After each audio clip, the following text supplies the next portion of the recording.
Hello दगड़े, welcome to Ashish Asumani blog. तो दोस्तों आज मैं जरा जल्दी उठ गया था क्योंकि आज हम लोगों को जाना था प्रोग्राम यानी कि नैनीताल। बाद मैंने रोज की तरह पी लिया पानी। पानी पीने के बाद दिखाई मैंने आपको अपनी कार जो पहाड़ से कल आई।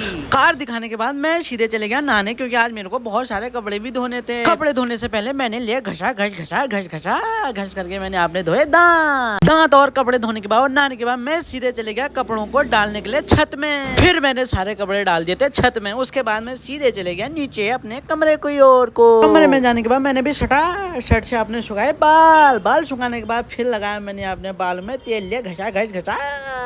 फिर पहने मैंने फटाफट से कपड़े लगाने के बाद मैं सीधे चले गया दुकान की ओर को। फिर मैंने फटाफट से दुकान दिखाई। उसके बाद मैंने थोड़ा अपनी शक्ल भी दिखा दी। उसके बाद मेरी बारी आ गई झाड़ू लगाने की। झाड़ू लगाने के बाद मैंने करी पूजा करने के बाद ये भाई हो रहे थे बड़े शर्मीले। फिर मैं हयात भैया से बाय कह के सीधे चाचा से भी बाय करके मैं सीधे चले गया राकेश दादा के घर पहुंचा तो मुझे लगा दादा तैयार हो गए, लेकिन दादा तैयार कहाँ हुए हैं। जल्दी से रेडी होके हम सीधे चले गए नैनीताल को। नैनीताल की माधुली हिट मेरे दगड़ा। दादा को और मेरे को लेने थे थोड़ा कपड़े। फिर हम कपड़े लेने के बाद सीधे चले गए नैनीताल वाली रोड में। जैसे ही थोड़ा आगे बढ़े तो फिर लगी हमको थोड़ा करके बारिश। फिर तो बहुत ही तेज लगी, हम लोग रुक गए। बार रुकने के बाद फिर इतना अच्छा मौसम हो गया था भाई, क्या ही कहें यार। थोड़ा सा आगे जाने के बाद हमें दिखा मंदिर देखने के बाद हम सीधे पहुंच गए नैनीताल। हैं ये बुबू कौन है? अरे ये तो हमारे गांधी जी हैं यार। व्यू देखो यार, क्या अच्छा व्यू है भाई नैनीताल का।